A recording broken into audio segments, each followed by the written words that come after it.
Would you class yourself as red pill? No, I've always classed myself as common sense. Okay. I've always classed myself as that. Yes, I was in the red pill space or the manosphere space, and a lot of what is being said aligns with me. The extreme levels of the manosphere and red pill, I don't get involved in.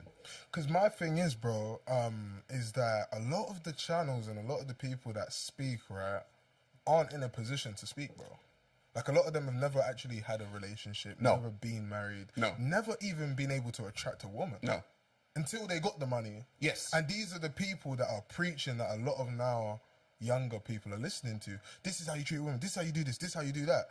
But you've got no women. So you've never had anything. Yeah. So one of the reasons why I exited that space, yeah, is because I was introduced to the space and heard certain things going on in the space because I was going through my own personal issues with like court, baby mother drama, blah, blah, blah, women manipulating stuff, all that. So that resonated. You slotted in perfect. It resonated with me, bro. I was like, yeah, I get it. And then what I started realizing is most of the people in the space, like you said, are talking about stuff they haven't even experienced. They don't even know. Never. They don't even know. Like most of the guys and girls that are in this space, both can't hold down a relationship. Nope.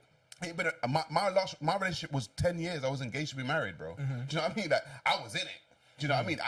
When people talk about raising other people's children, I've raised another person's child for 10 years. Yeah. Do you know what I'm saying? I've done it. I wouldn't do it now. And when people say, oh, guys don't want single mothers, I know why I don't want a single mother. Because you've experienced it. I've experienced it. Yeah. And I can tell you the pitfalls of it. And I can, and two of my closest friends have also done it. And I can see their pitfalls too. So they done it and they were like, one done it for 7 years, one done it for 14 years. Mad. And I was like, you're not a veteran. Yeah, and at the end of it, they're like, bro, these children, it's not your child. Yeah. It's not your child. Yeah. That child looks at you like you're a stranger. Yeah. And then that child can be influenced and manipulated by the mother. And then all of a sudden, you're looking at the child that you raised all that time like, oh shit, that's my enemy. Like, do you know what I mean? That child doesn't, so overnight, I get it. Quick, bro, I get it. But I'm saying, most of the people that are in the space, bro, they ain't got no damn experience, man. That's the problem. That's when I kind of fell out of love with it because just like you, bro, I wouldn't say I've resignated. I was like, yes, this is me, but I agreed with a lot of the points, the talking points. But sometimes it's like, who is it coming from? Can this person, like, are you living what you are preaching? Yeah. Are you practicing what you're preaching? Yeah. Because that's my thing.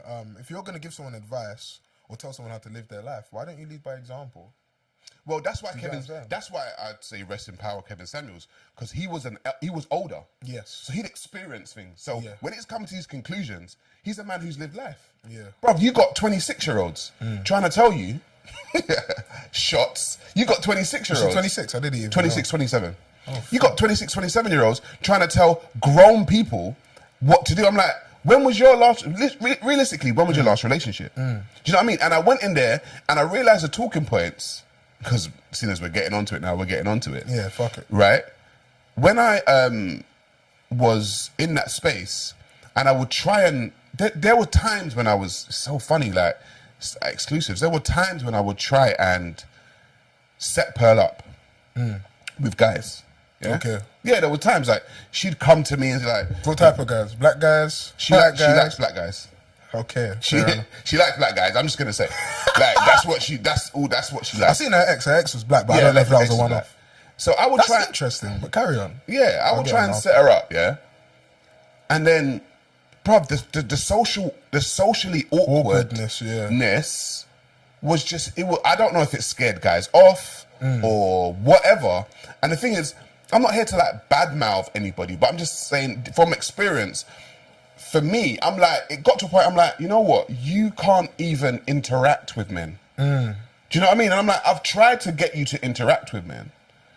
And I'm just like, well, you can't do it. So how can you really give advice about something and you can't even do the thing that you're telling other women to do or other men to do? It's weird.